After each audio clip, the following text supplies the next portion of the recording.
Hey guys, tonight we embark on a journey unlike anything you've ever experienced. You sit inside a cramped sphere of steel and quartz, the chronoskimmer, your body tense with anticipation. The walls vibrate softly with a rhythmic hum, the reassuring sound of the temporal drive. Through the viewport, your familiar world dissolves into an incomprehensible blur of color and light, like someone pouring paints into a swirling bucket of stars. You're leaving behind everything you've ever known, plunging into the past, to discover how far back in Earth's chaotic history a human being, you, could realistically survive. Let's be honest, though. Despite the bravery or perhaps recklessness bringing you here, you probably won't survive this. But hey, isn't that why we're here? So before you get comfortable, take a moment to like the video and subscribe, but only if you genuinely enjoy what I do here. That small click sends a big signal to the algorithm that long-form, serious educational content still matters. And to me, it's an incredibly meaningful show of support. Thank you so much for helping keep this channel going strong. Also, leave a comment letting me know where you're watching from and what time it is there. It's always fascinating to see how far around the globe these bedtime stories travel. Now, dim the lights, maybe turn on a fan for that soft background hum, and let's ease into tonight's journey together. Inside the capsule, your pulse quickens. The monitors flicker to life, showing a list of conditions essential to your survival. Your baseline: oxygen at just the right levels, between 19.5 and 23.5%. A temperature that your fragile human body can tolerate, roughly between 20 degrees and 40 degrees. Liquid water, not too acidic or salty, clean enough to drink.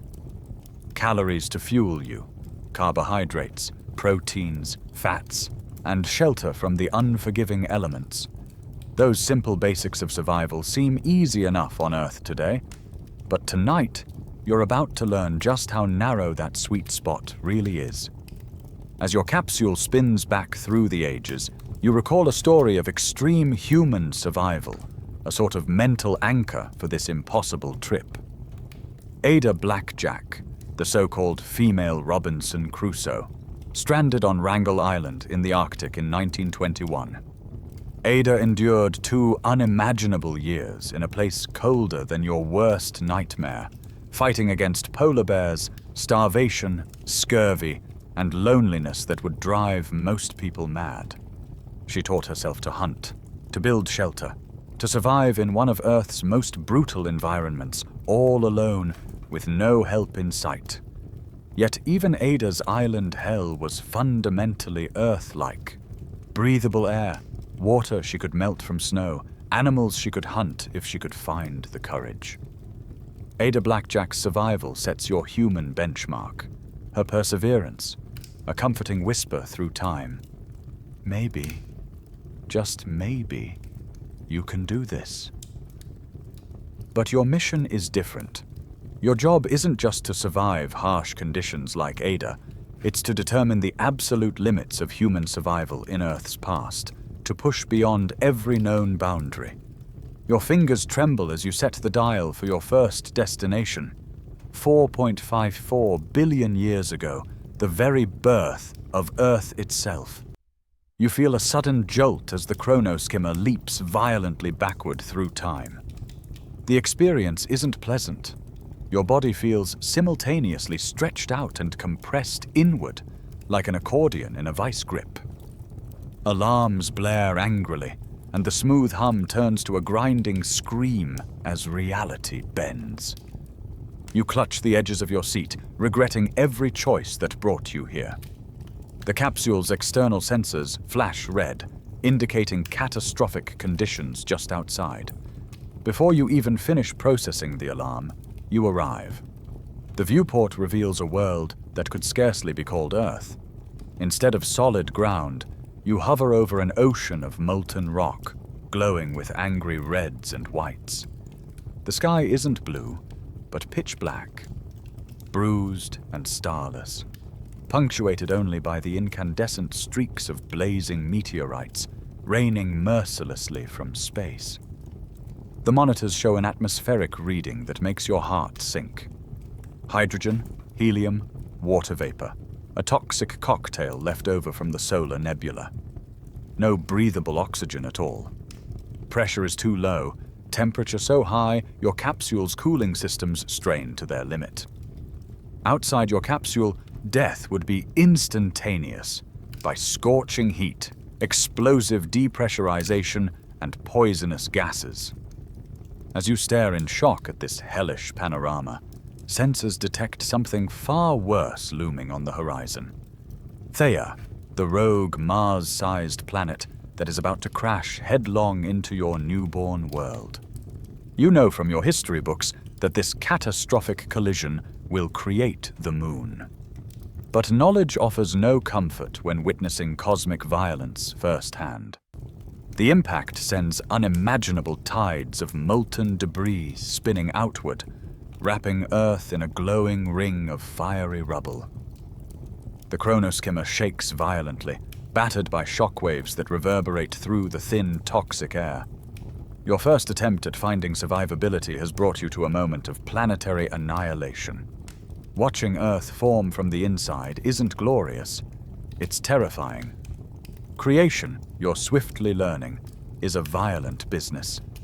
As the capsule shakes again, its temporal drive struggles to recalibrate. Desperately, you punch in a new time, 1 billion years forward. The countdown timer begins again, mercifully pulling you away from Earth's brutal infancy. But you can't shake the dread. Already you've seen just how fragile your human frame truly is against cosmic fury. If Earth began as this deadly furnace, how many billions of years forward must you go before it becomes something you could call home? As the dial spins, you brace for another jump, hoping, praying, that your next stop will offer at least a glimmer of hope. The chronoskimmer shudders once more, tossing you violently forward in your seat. Your stomach lurches unpleasantly as the temporal drive slows, whining under the strain. This jump feels slightly smoother, but your nerves remain raw from your last landing. You're hoping for improvement, but part of you is already braced for disappointment.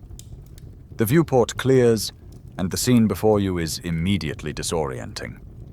Rather than the familiar greens, browns, and blues of the planet you call home, your capsule sits upon a surface that is fluid, molten, and angry. You've arrived in the Hadean Eon, Earth's earliest era, named after the Greek underworld for very good reasons. And if you were hoping for a hospitable welcome, the universe has other plans.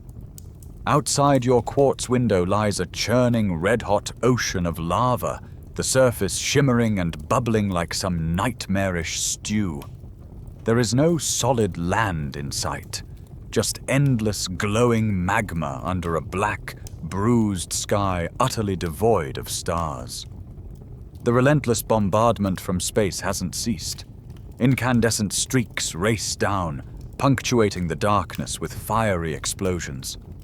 Each impact sends ripples of molten rock surging outward, and each shockwave rattles your capsule, forcing you to grip the control panel tighter.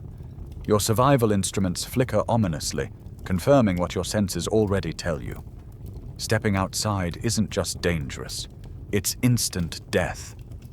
External temperatures push beyond 1,000 degrees Celsius. The atmosphere registers thin and toxic, composed mostly of hydrogen, helium, and searing water vapor. There's no breathable oxygen, no gentle breeze to cool your overheated skin. Instead, outside your capsule, the world is a vacuum oven, a pressurized inferno designed solely to erase life, not nurture it. You wonder grimly if Ada Blackjack would have considered her lonely island paradise compared to this molten nightmare. At least she had breathable air and snow to melt for water. Here, even those basic survival essentials are laughably out of reach. To distract yourself, you engage the capsule's external scanners, probing the environment. A series of graphs and images flicker onto the screen, each reading more disheartening than the last. The crust beneath you is a thin, shifting veneer, floating on an ocean of magma that stretches miles deep. The capsule itself struggles to maintain its internal temperature, the cooling system working overtime, whining louder with each passing minute. The readings flash urgently, structural integrity decreasing. If you linger too long, your journey will end abruptly, and tragically, right here. Yet, despite this harsh and unyielding hostility, you are witness to an event of extraordinary beauty and significance. On the horizon looms the ghostly shadow of Earth's new companion, the Moon. Just formed from the catastrophic collision of Earth with the rogue planet, Theia, the Moon now circles your molten home, a silent guardian born from violence. Through the viewport, you watch in awe as massive, glowing debris fields arc gracefully around the young planet, remnants of the cataclysm still settling into their celestial dance. Scientific readings pop up, detailing the massive gravitational forces that ripple across Earth's molten surface, tugged by the newborn lunar presence. Evidence suggests the Moon's formation was vital for Earth's future habitability, helping stabilize its axial tilt and climate. But from your vantage point, floating precariously above a sea of molten rock, such long-term benefits seem entirely irrelevant. Survival, your immediate concern, has never felt so distant. Historians still argue whether life might have emerged on a planet without a stabilizing satellite. But one thing's clear to you. This violent era offers no conditions even remotely conducive to human existence. You'd need breathable air, drinkable water, a stable crust to stand on, none of which are remotely available. And if these weren't barriers enough, the cosmic bombardment around you, known as the Late Heavy Bombardment, is in full, terrifying swing. No shelter exists capable of withstanding meteoric impacts of this magnitude. Staying here is a guaranteed death sentence. Despite your fear, you cannot look away from the mesmerizing chaos. Volcanoes burst forth, spewing rivers of lava hundreds of meters high. Enormous fissures split open, revealing incandescent molten depths. There is something eerily poetic about observing a world so young, raw, and unfinished. It dawns on you, somewhat grimly, that you're not witnessing Earth's death. You're observing its painful, fiery birth. But poetic reflections won't keep you alive. With alarms blaring again, warning of critical capsule damage, you have no choice but to quickly recalibrate the temporal controls. Your shaky fingers punch in the next destination, 3 billion years forward, to a point where, hopefully, the planet's surface has cooled enough to solidify, where conditions might have improved just enough to at least give you a fighting chance. The capsule hums once more, and the disorienting stretch-compress sensation returns. Your breath comes rapidly, your pulse thundering in your ears. Already you've survived 2 impossible encounters with Earth's earliest moments. But survival here is relative. Real, sustainable human existence demands much more. You need air to breathe, water to drink, food to eat, and stable land beneath your feet. So far, you've found none of these. As the lava world fades behind you, a haunting thought settles in. Earth, this beloved cradle of humanity, spent billions of years as a place utterly hostile to life. You're traveling toward a distant future you hope is kinder. But you can't help but wonder, how much farther must you leap through time before finding a place that a human being could truly call home? The violent shaking gradually eases into a softer, rhythmic swaying, almost soothing after your recent experience in Earth's fiery infancy. Your breath steadies, heart rate slowing to something resembling normalcy. Hesitantly, you open your eyes to inspect this next stop in Earth's turbulent past. Through the viewport, a startling sight greets you, not a molten inferno, but water. Endless, rippling water, stretching in all directions under a sky of hazy pink and muted orange. You've landed in the Hadean Eon, roughly 3.8 billion years ago. and the sensation is immediately calming, though far from welcoming. Floating gently atop this primeval ocean, you gaze at an alien horizon, strangely tranquil after the Hadean chaos. But comfort quickly evaporates as your instruments flash their sobering verdicts. Your external atmospheric sensors indicate an environment that, while less fiery, remains catastrophically lethal for human life. The air is dominated by nitrogen, thick with carbon dioxide, ammonia, and methane. Oxygen levels are shockingly sparse, less than 0.001%, far below the bare minimum needed to sustain human respiration. Your capsule might as well be floating on another planet entirely. The sky above is unfamiliar, bathed in a soft, diffuse glow from the sun, which hangs low and pale. At this stage, your solar companion is only 70% as bright as you're accustomed to. Yet, paradoxically, it's not cold outside. The external temperature hovers around a balmy 30 degrees Celsius. How is this possible? Your onboard screen fills with explanations. Despite the weaker sunlight, powerful greenhouse gases blanket this early Earth. Methane alone is 20 times more potent than CO2 at trapping heat, solving the mystery known as the faint young sun paradox. The planet's temperature is stable enough, but everything else remains deeply inhospitable. You deploy the capsule's drone, a small submersible robot equipped with cameras and sensors, to explore below the murky olive-green surface. Images flicker onto the screen, revealing an alien seascape far stranger than expected. The ocean isn't the inviting, clear blue you know. Instead, it's rich in dissolved iron, giving it that unsettling olive hue. Descending deeper, the drone uncovers towering, blackened structures erupting from the ocean floor. Hydrothermal vents spewing superheated water, billowing clouds of minerals and chemicals into the depths. But the most remarkable discovery occurs when the drone focuses its microscopic lens on these vents.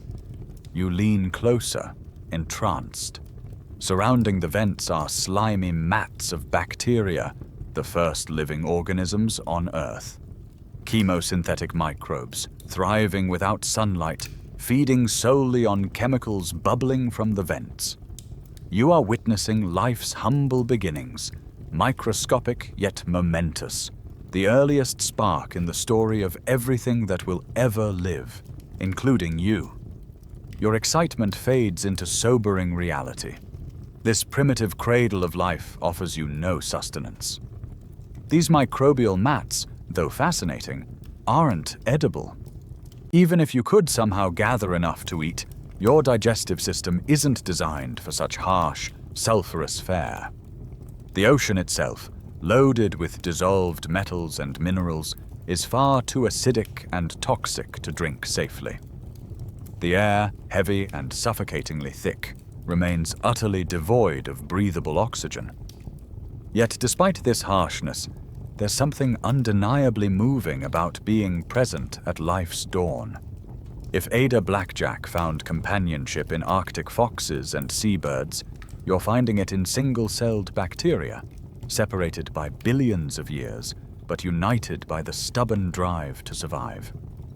Still, you're painfully aware that companionship won't sustain you.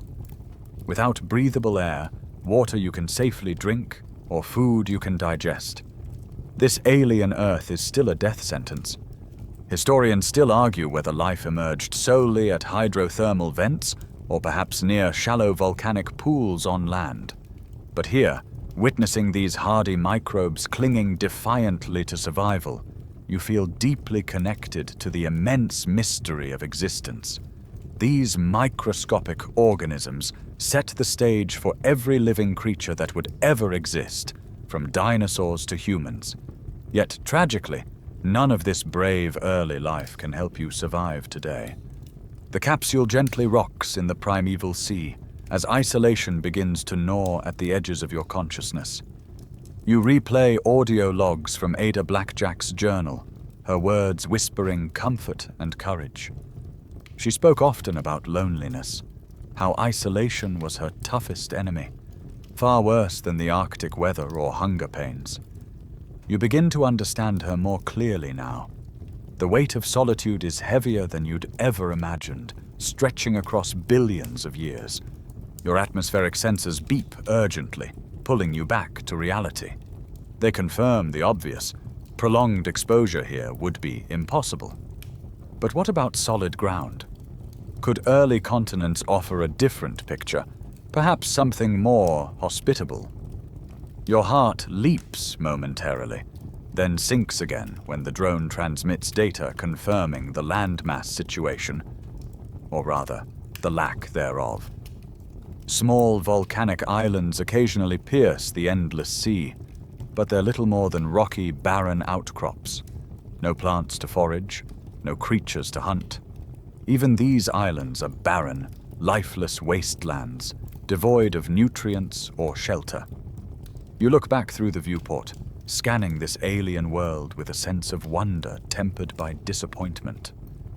It is humbling to realize how narrowly balanced the conditions for human existence really are. The perfect mix of oxygen, water, nutrients, and climate stability.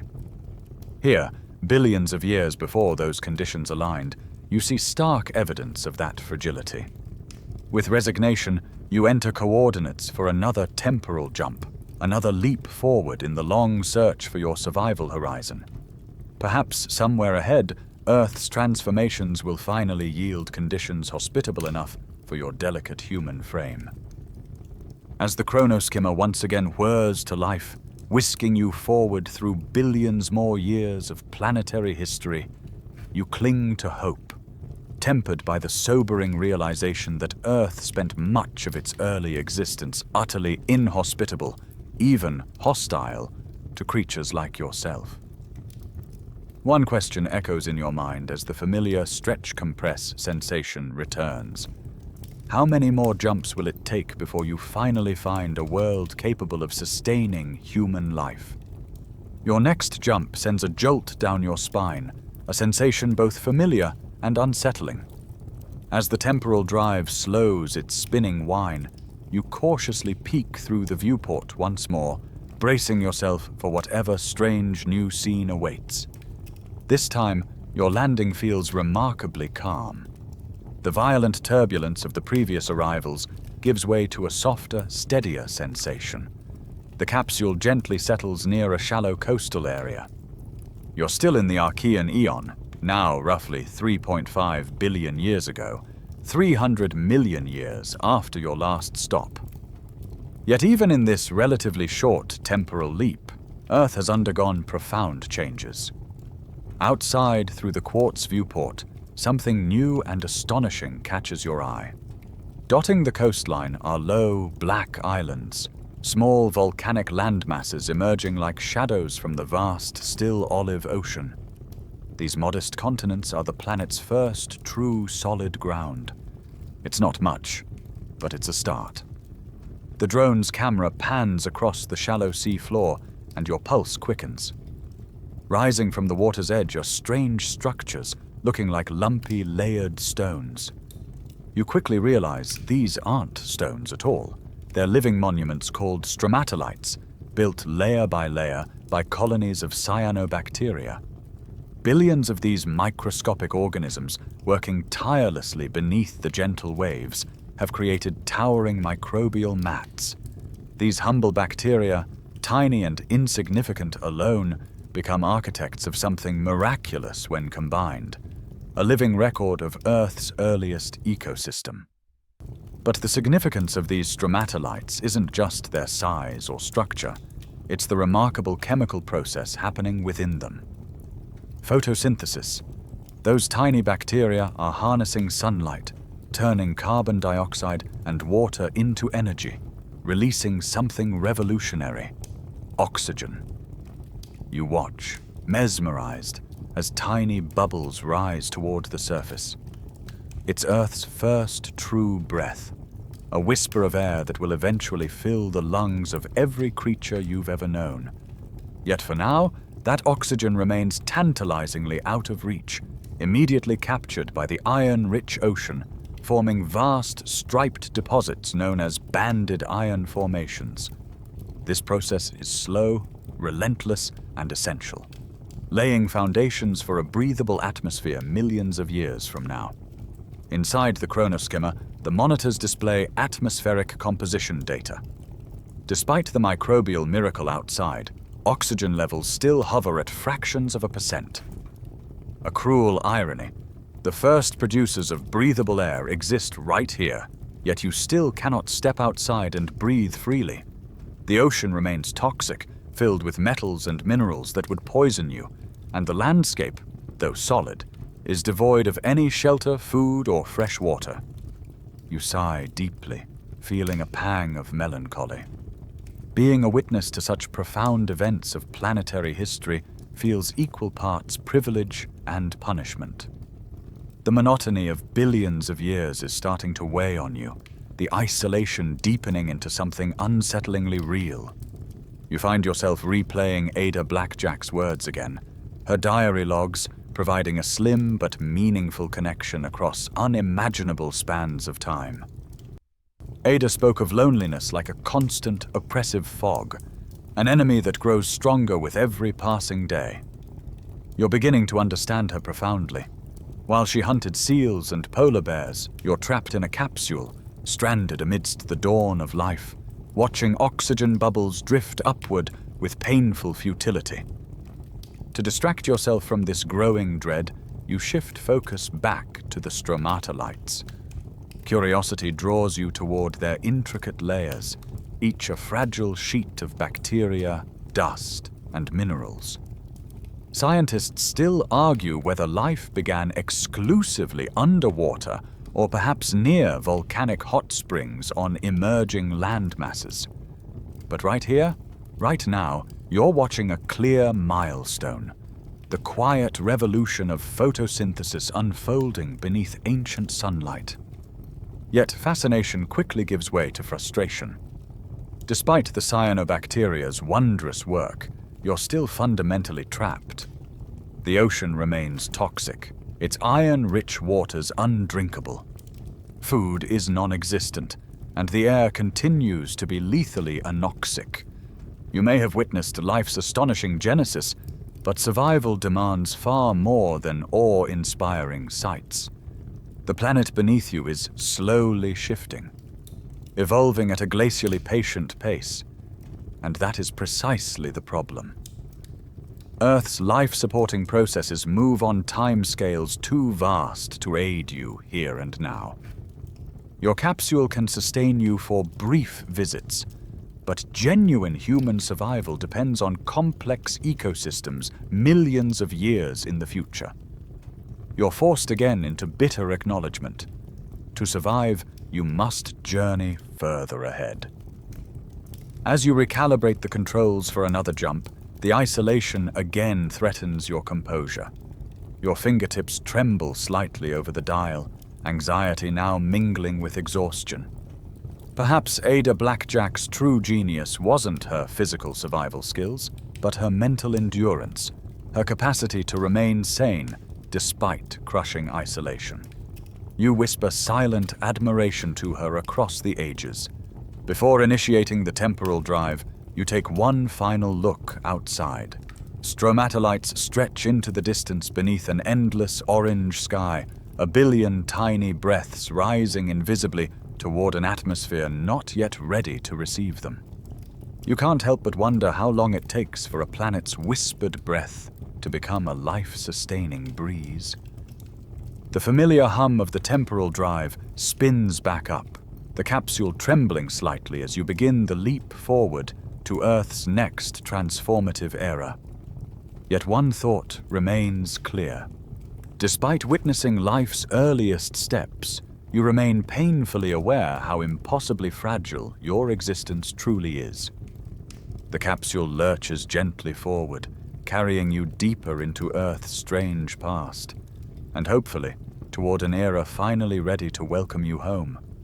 Another temporal jump pulls you forward through a swirling vortex of history.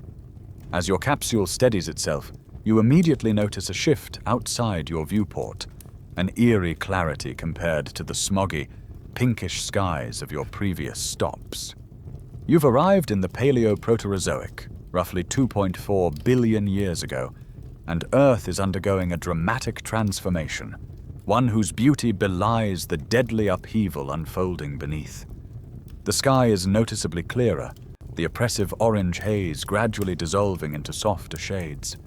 Even the ocean seems more inviting, its iron-rich green slowly giving way to hints of deep blue. Yet the monitors inside the capsule paint a starkly different story, one of upheaval and widespread catastrophe.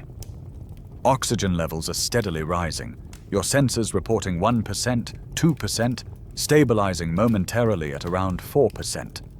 It's a remarkable increase from your last visit, but still dangerously below safe breathing levels. Though encouraging, this oxygen spike isn't quite the gift it appears. Instead, it's the planet's first genuine ecological crisis, known to scientists as the Great Oxidation Event.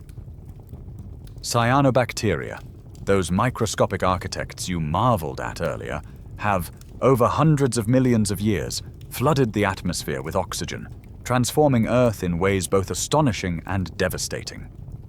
What's happening here isn't merely atmospheric chemistry, it's planetary genocide. For billions of anaerobic organisms, microbes adapted to an oxygen-free world, the rising oxygen is corrosive poison, lethal in even small amounts. Your capsule's drone reveals tragic scenes beneath the waves.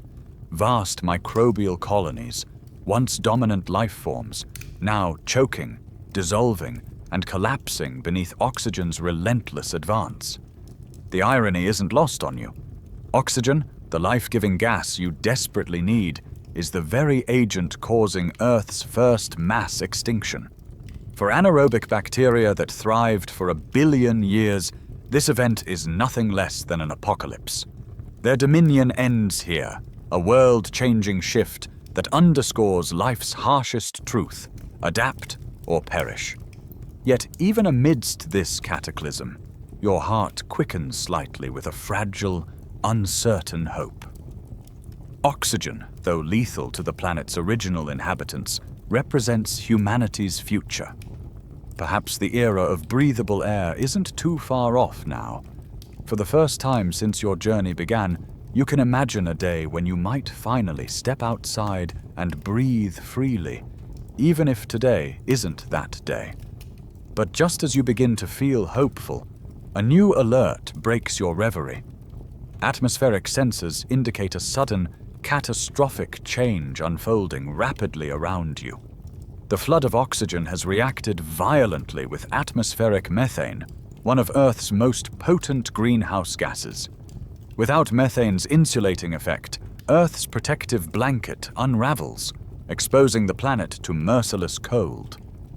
This unintended chemical reaction triggers a global freeze, the Huronian Glaciation, Earth's first great ice age. You watch in horror as your screens depict the swift expansion of massive ice sheets.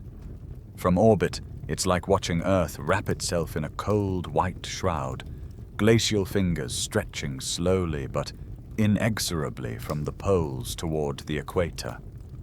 Oceans freeze solid, continents vanish beneath crushing, mile-thick ice layers. Your monitors flash alarming temperature drops. Outside, the mercury plunges toward a bone-chilling 50 degrees Celsius. Scientists still argue whether Earth's oceans completely froze, creating a Snowball Earth, or whether narrow bands of open water remained along the equator. Either scenario spells disaster for you. No shelter exists to withstand the brutal cold. No warmth radiates from volcanic vents powerful enough to melt this endless expanse of ice. Survival here isn't merely improbable, it's impossible. You pilot the chronoskimmer to the icy surface, gently landing atop a frozen ocean, the capsule crunching softly as it settles. You peer outside into a stark, lifeless wasteland, endless expanses of ice stretching unbroken toward every horizon beneath a cruelly bright, pitiless sky. Any illusions of survival vanish in that instant. This world offers no sustenance, no shelter, no hope. A shiver runs down your spine despite the capsule's heating. Again, isolation gnaws at you. You're a lone witness to planetary devastation on an unimaginable scale. Ada Blackjack's story again drifts into your thoughts. She survived Arctic temperatures by sheer stubbornness and resourcefulness, qualities useless in a place that offers nothing, not even the barest raw materials for survival. How small she would feel in this world of endless ice. How small you feel right now. The capsule shudders slightly, structural integrity strained by extreme temperatures. You don't have the luxury of lingering here, contemplating loneliness. Quickly recalibrating the temporal drive, you prepare for another jump forward, anxious for warmth, for breathable air, for life. This ice age, this brutal consequence of Earth's shifting chemistry, is an essential reminder of how delicate and precise the conditions for survival truly are. One subtle shift in chemistry, one misstep, and everything changes, often catastrophically. Yet, strangely, beneath your despair lies admiration for Earth's resilience. Though frozen solid, the planet will thaw again. Life, battered but undefeated, will adapt, evolve, and persist. Your task now is simply to find when, exactly, conditions finally align, not just to allow life, but specifically human life. With determination rekindled, you set the coordinates for your next jump. The temporal drive hums to life once more, carrying you forward, hoping against hope to finally land in an era that won't just show you the wonders of Earth's past, but offer you something far simpler, a place you might actually survive. As ice vanishes from your viewport, replaced by the familiar swirl of temporal colors, your mind again echoes with a haunting question. How many more impossible worlds must you pass through before you find one you can call home? With a familiar jolt, the chronoskimmer shifts forward again, leaving the frozen wasteland behind. The temporal drive winds down smoothly this time, gently delivering you to a new point in Earth's complicated history. You exhale deeply, hoping for something less punishing, less impossible. But optimism has begun to feel like foolishness. After everything you've seen, your faith in finding a welcoming Earth has faded significantly. As the viewport clears, your first impression is relief. The ice is gone, entirely melted away, replaced once more by an open, tranquil ocean. The sky above is again tinged orange, but now paler, almost peach-colored, indicating subtle atmospheric shifts. Your sensors confirm you've landed firmly in the Mesoproterozoic era, around 1.5 billion years ago. This is the age scientists aptly call the boring billion, a vast stretch of geological monotony that would make even the most patient historian sigh deeply. For nearly a billion years, from roughly 1.8 to 0.8 billion years ago, Earth stubbornly resists dramatic change. Oxygen levels hover stubbornly low, around a mere 2–3%. Not quite the suffocating void you've seen earlier, but nowhere near breathable levels. Temperatures remain steady, oceans stable, continents locked in geological lethargy. At first glance, you might mistake this stagnation for comfort, but comfort quickly turns eerie. Your senses reveal that beneath this deceptive calm lies something deeply disturbing. The ocean, though open and ice-free, isn't a paradise for life. Your submersible drone slips beneath the surface, quickly sending back unsettling footage. Instead of bustling marine ecosystems or flourishing microbial mats, the drone transmits images of dark, sinister layers of water, oddly stratified, an eerie aquatic twilight zone. This is what's known as the Canfield Ocean, an ocean profoundly depleted of oxygen in its depths and saturated with hydrogen sulfide. The drone confirms your suspicion.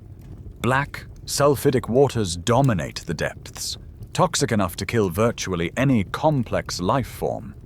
It smells like rotten eggs, a powerful, nauseating stench that you can almost sense even through the protective layers of your capsule.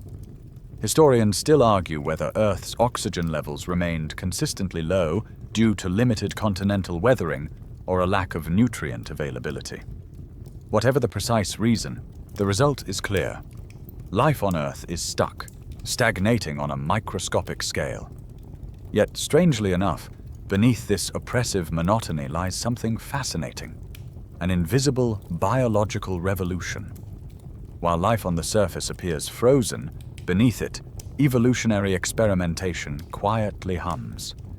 It's here, in these stagnant waters, that the first eukaryotic cells with a nucleus, begin diversifying. Multicellularity, sexual reproduction, even primitive forms of predation.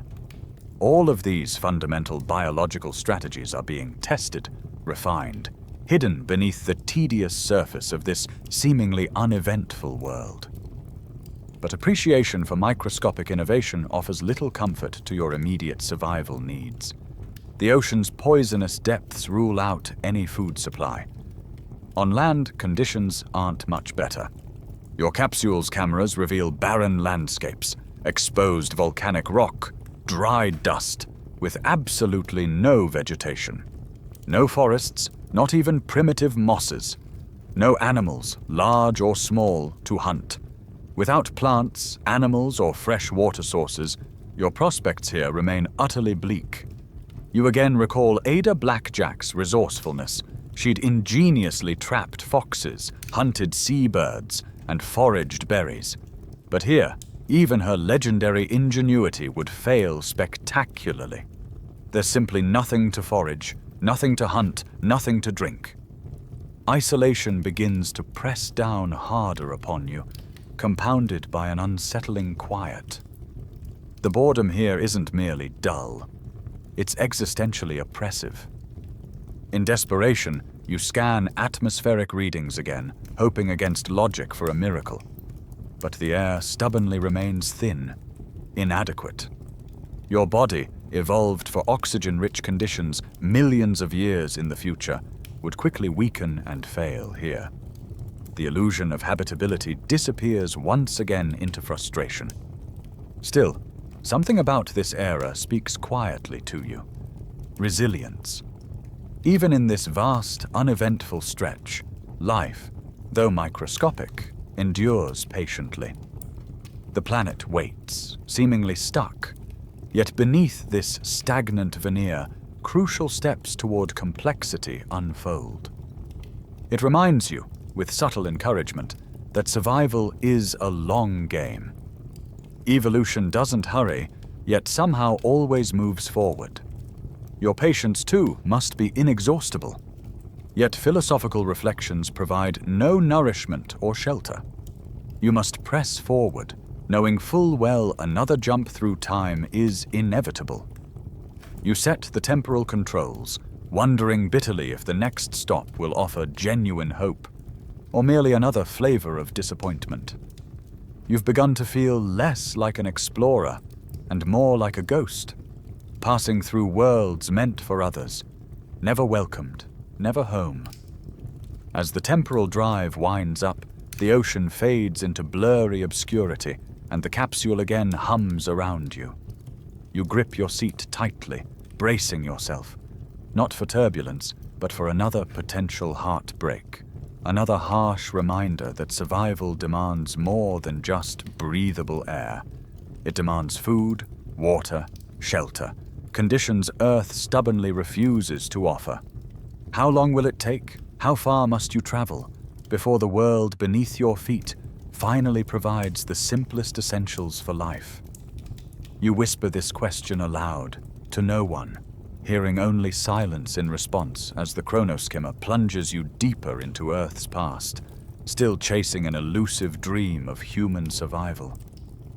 The capsule rattles gently as it pulls you onward, dragging you reluctantly through Earth's monotonous past into another uncertain future. You've almost grown numb to the disorienting sensations. The temporal jumps have become familiar, the unknown worlds predictable only in their consistent disappointment.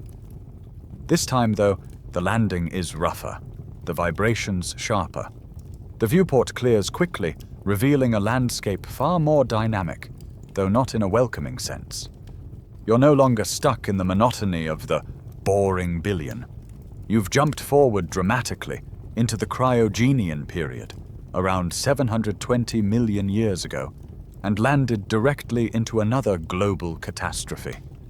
Outside, the capsule trembles beneath the brutal winds howling across a frozen, desolate expanse. Ice again, this time thicker, colder, more oppressive than before, blankets the planet. You're in the midst of the Sturtian Glaciation, another even harsher Snowball Earth event. Your screens flash alarming readings. Outside, temperatures dip terrifyingly to around 60 degrees.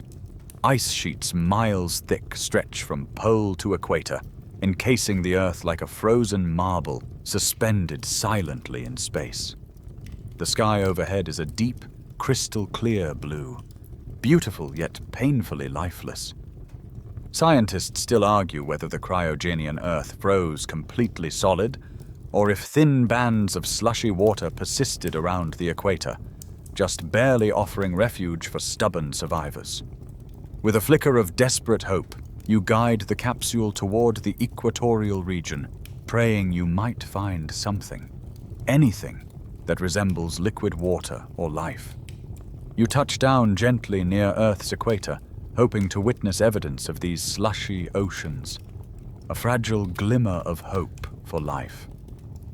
The viewport reveals an eerie, grayish seascape stretching endlessly beneath bleak, cloud-choked skies. Icebergs drift aimlessly, bumping gently against each other, like silent mourners at Earth's funeral.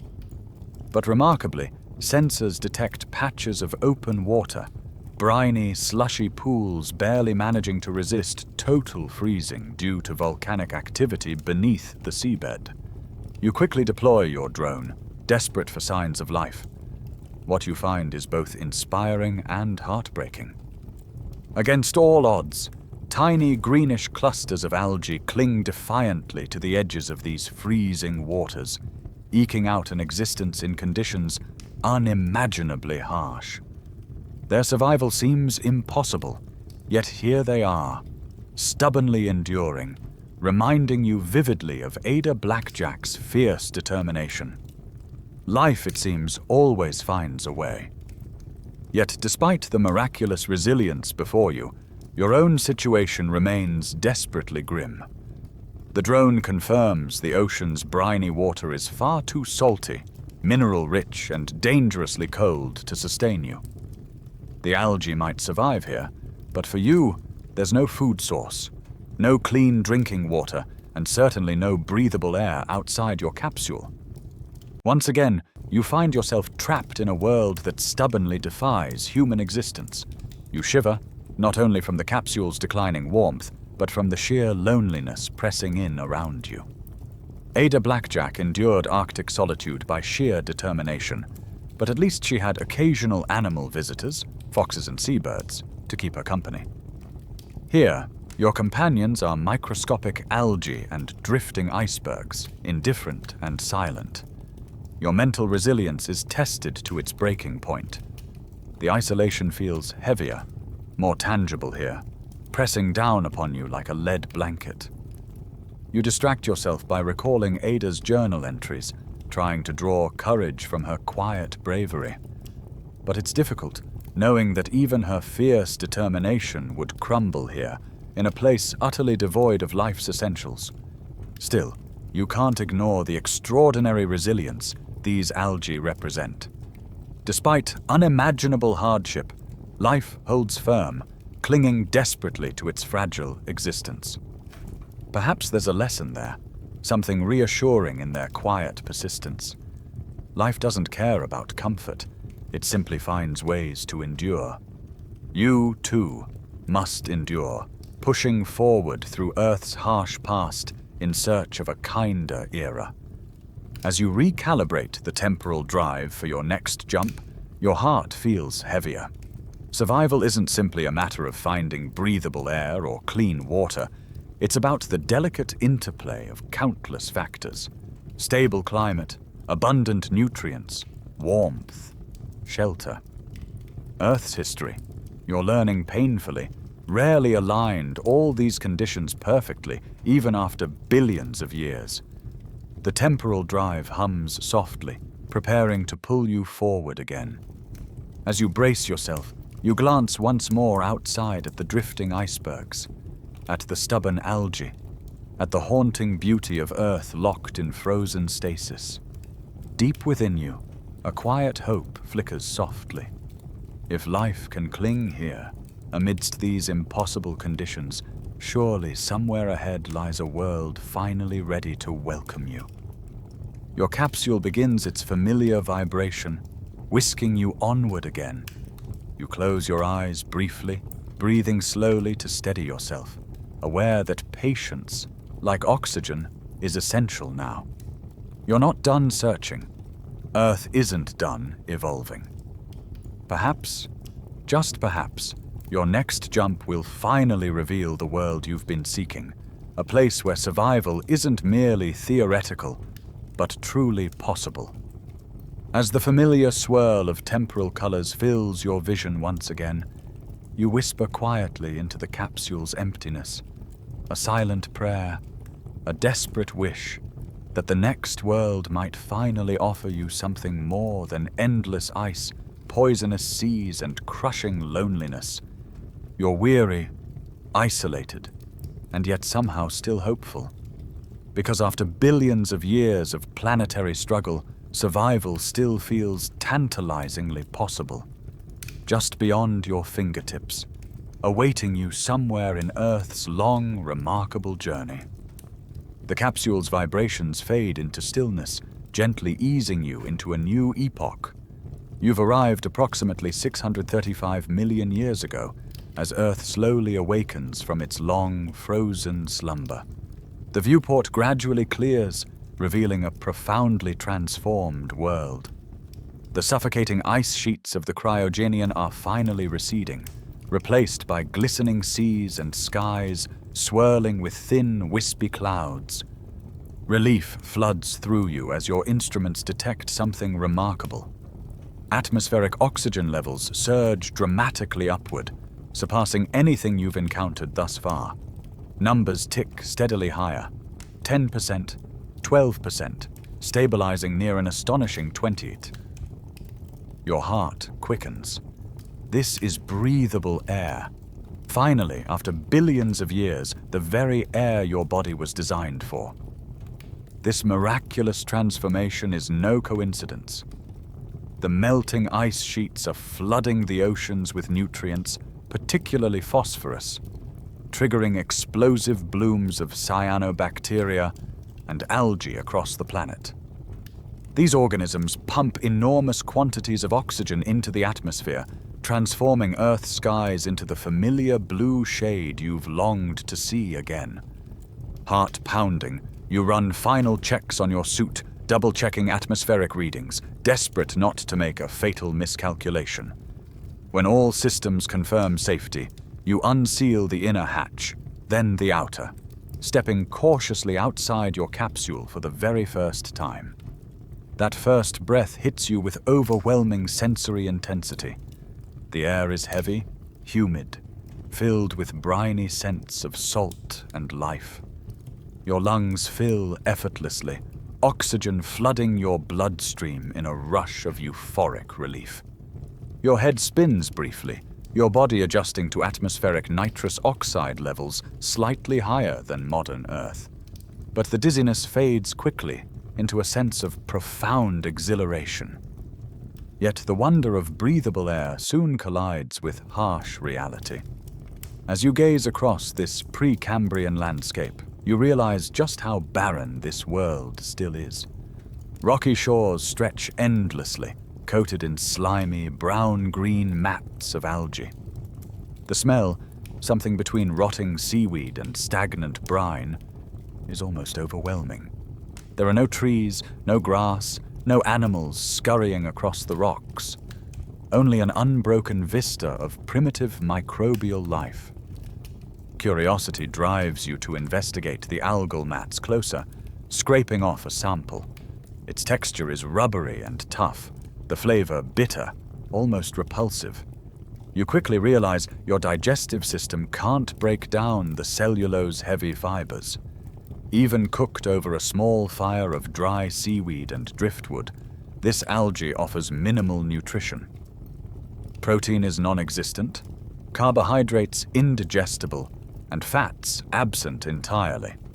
You may finally have breathable air, but your diet remains disastrously incomplete. Shelter, too, is a challenge. Violent tropical storms rage unpredictably across barren shores, winds strong enough to shred any crude structure you could build. The land offers no wood, no large rocks to form sturdy barriers. You're forced back into your capsule repeatedly, relying on its dwindling power reserves, realizing painfully that breathable air alone isn't enough. Despite these hardships, you can't help but marvel at the moment's significance. Here you stand, breathing air produced by tiny organisms whose ancestors you first witnessed billions of years earlier. You're directly benefiting from Earth's earliest inhabitants. A humbling realization. You wonder, with a wry smile, if Ada Blackjack felt similar gratitude toward the animals she relied upon. Harsh companions, but necessary allies in survival. Scientists still argue whether this Precambrian oxygen spike triggered the Cambrian explosion of complex animal life, or merely set the stage. But for you, it's simpler. This moment marks humanity's earliest possible foothold on Earth. You're breathing freely, yet survival remains elusive. Without balanced nutrition or adequate shelter, you'd waste away slowly, a prisoner of a world tantalizingly close to habitable, yet cruelly incomplete. You sit beside your capsule, breathing deeply, savoring each inhalation as though it might vanish without warning. Your gaze drifts toward the distant horizon, awed by the beauty of Earth's skies, richly blue, painted with delicate clouds, reflecting vividly off shimmering oceans. But beneath the beauty lies emptiness. This is a world without flowers, animals, fruits, nuts, without the ecosystems humans fundamentally require. As the tropical sun begins sinking toward the horizon, casting golden-orange reflections across the water, you understand a hard truth. Breathable air alone doesn't make Earth home. Survival demands complexity. Foods you can digest, materials to build shelter, fresh water you can reliably drink. Without these, even oxygen-rich worlds remain desolate prisons. Wearily, reluctantly, you prepare your capsule for another jump forward, hoping desperately the next stop might offer something more substantial. Your heart aches slightly as you seal the hatch behind you, breathing deeply again the fresh Precambrian air, painfully aware that even something as fundamental as oxygen doesn't guarantee your survival. Your fingers hesitate slightly over the temporal controls. How many more steps remain before Earth finally, fully welcomes you? After so many disappointments, hope feels dangerously fragile. The capsule gently shudders, signaling another leap forward. You close your eyes briefly, breathing deeply, tasting Earth's newfound air one last time. Somewhere ahead, your instincts whisper, the perfect blend of conditions finally waits. A world that doesn't merely let you breathe, but provides the nourishment, shelter, and warmth necessary to truly thrive. As you drift forward again through Earth's relentless history, your thoughts return to Ada Blackjack, her quiet courage in relentless hardship. You silently promise her, and yourself, that you'll keep searching, no matter how long or arduous the journey. After billions of years of planetary evolution, you believe fiercely, stubbornly, that somewhere ahead lies your home. The capsule settles gently once more, easing you further ahead in Earth's intricate saga. Through the viewport, the Precambrian desolation you just left behind is replaced by a landscape both subtle and hauntingly beautiful. You've landed squarely in the Ediacaran period, roughly 560 million years ago, a time of profound ecological mystery and intrigue. Stepping cautiously outside, you find yourself on the shores of a shallow inland sea, its water rippling softly beneath a pastel-hued sky. The stillness is almost surreal. No birds, no insects, no rustle of leaves. Yet this eerie silence belies something remarkable beneath your feet. At first glance, the tidal flats appear barren, but closer inspection reveals astonishing life forms, bizarre quilted organisms with leaf-like bodies gently swaying in underwater currents. Among them is Charnia, frond-like structures fixed elegantly to the seabed, seemingly absorbing nutrients directly from the water. Nearby, flat, disc-shaped creatures known as Dickinsonia lie motionless atop sandy sediments, almost blending into the seabed. Further along, primitive segmented organisms resembling armored worms, Sprigina, crawl slowly, leaving delicate trails etched behind them. You stare, captivated, realizing you're witnessing Earth's first large-scale multicellular animal life. These creatures, collectively known as the Ediacaran biota, are evolutionary enigmas. Historians still argue whether they're direct ancestors of modern animals or an entirely separate, failed biological experiment. Either way, their existence marks a crucial milestone, the transition from microscopic cells to visible complexity.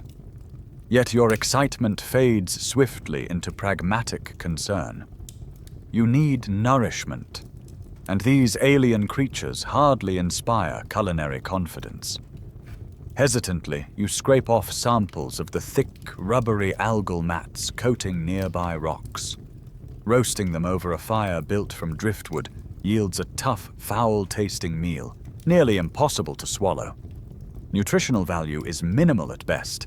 Indigestible cellulose fibers offer no protein, and certainly no fats or carbohydrates your body desperately craves. Driven by hunger, you reluctantly turn your attention to Dickinsonia, wondering if these primitive animals might offer nourishment. Roasted carefully, their flesh proves strangely gelatinous and rubbery. The taste, bland, vaguely briny, is tolerable but clearly lacking essential nutrients your metabolism demands. Survival on such a diet would buy you days, perhaps weeks, but eventually nutritional deficiencies would catch up, leaving you weak, depleted, and vulnerable. Shelter, too, remains problematic. The barren shoreline offers little beyond sand, stone, and sparse driftwood, insufficient for meaningful construction. Violent tropical storms periodically sweep through the region, battering you mercilessly, forcing repeated retreats into your cramped capsule. Ada Blackjack managed to build shelters from driftwood and animal skins, a luxury these Ediacaran shores refuse you. You feel a pang of envy toward Ada's harsh yet comparatively resource-rich island existence. She had animals to hunt, plants to forage, options unavailable to you here, stranded among soft-bodied marine enigmas and nutritionally worthless algae. Still, the significance of this era resonates deeply. You're observing the evolutionary groundwork for animal life, the dawn of complexity itself. These mysterious organisms may be nutritional dead ends for you, but they represent a profound leap forward. It's humbling to realize your very existence, far off in Earth's future, hinges on these delicate, primitive experiments in multicellularity. As twilight falls, you watch soft tidal currents gently sway the delicate forms of Charnia beneath the shallow waters, their alien silhouettes strangely beautiful. Loneliness presses heavily, but so too does a quiet sense of awe. Life here may be fragile and nutritionally inadequate, but it's undeniably exquisite. Still, survival demands practical solutions, not mere wonder. You retreat to your capsule, recalibrating the temporal drive again, determined to push onward toward Earth's future. You crave stability, nutrition, and genuine shelter, conditions stubbornly absent here despite its eerie beauty. Before initiating the jump, you pause one last moment, glancing back at the gently swaying creatures silhouetted against twilight seas. They may not feed your body, but they nourish something deeper, more intangible, your connection to Earth's intricate web of life. Taking a final breath of Ediacaran air, you prepare yourself mentally, aware the journey ahead remains uncertain. You've found oxygen, encountered large, multicellular life, even tasted food, albeit bitterly inadequate. Yet true survival, genuine habitability, remains stubbornly elusive. How much further forward must you leap through time before Earth finally offers what Ada Blackjack discovered? Food, shelter, and conditions sufficient to sustain human life indefinitely. The capsule softly hums to life, pulling you forward once again, your mind filled with hope, tempered by frustration. Ahead lies Earth's next grand evolutionary step, the Cambrian Explosion, an era bursting with complex marine life forms. Perhaps there you'll finally find food worth eating, shelter worth building, and conditions truly suited for humanity's unique needs. You close your eyes briefly, whispering silent thanks to the fragile, enigmatic creatures of the Ediacaran, mysterious ancestors whose quiet existence laid foundations for everything yet to come, including you. The temporal hum quiets once more, gently setting you down in a new age, roughly 520 million years ago, the heart of the Cambrian period. Stepping cautiously from your capsule, you're immediately struck by an explosion of activity that makes your heart leap and your pulse quicken with excitement. The ocean before you bursts with life, a riotous underwater metropolis unlike anything you've witnessed so far. Trilobites scuttle energetically across shallow seafloors, their armored bodies glinting beneath rippling waves. Strange brachiopods anchor themselves to rocks, filtering nutrients from the seawater. Above them all patrols Anomalocaris, the apex predator of these primordial seas, a bizarre creature, nearly a meter long, with grasping appendages and enormous stalked eyes, scanning constantly for prey. Beneath the waves, armored slug-like organisms known as Wywaxia crawl slowly, spines bristling in gentle currents. The sheer diversity and complexity leave you momentarily overwhelmed. This explosion of marine life, appropriately named the Cambrian Explosion, marks an unprecedented leap forward in biological innovation. Your hunger gnaws insistently, so survival instincts quickly override your awe. Encouraged by the abundance, you fashion a crude net from materials inside your capsule and wade cautiously into the shallows. Catching trilobites and other arthropods proves surprisingly easy. They're plentiful, unaware of any predator like you. Roasted carefully over a driftwood fire, the flesh is reminiscent of crab or lobster, firm and satisfyingly rich in protein and fats. For the first time, you're not merely tasting survival, you're savoring it. Yet even this welcome nourishment reveals an unsettling flaw. As days pass, you realize a stark dietary imbalance. Proteins and fats may abound, but carbohydrates, essential sugars and fibers, are virtually non-existent here. The land, still barren rock and sand, provides no edible vegetation. The marine ecosystem, though vibrant, lacks plant-based foods your body desperately needs for long-term health. Without carbohydrates and vital vitamins like vitamin C, you face inevitable nutritional deficiencies. Scurvy would slowly claim you, despite your newfound bounty of seafood. The shoreline itself remains barren and hostile, offering little beyond rocks and sand for shelter construction. Occasional driftwood provides modest fires and minimal windbreaks, but strong storms batter the exposed coasts mercilessly, repeatedly forcing you into the capsule for refuge.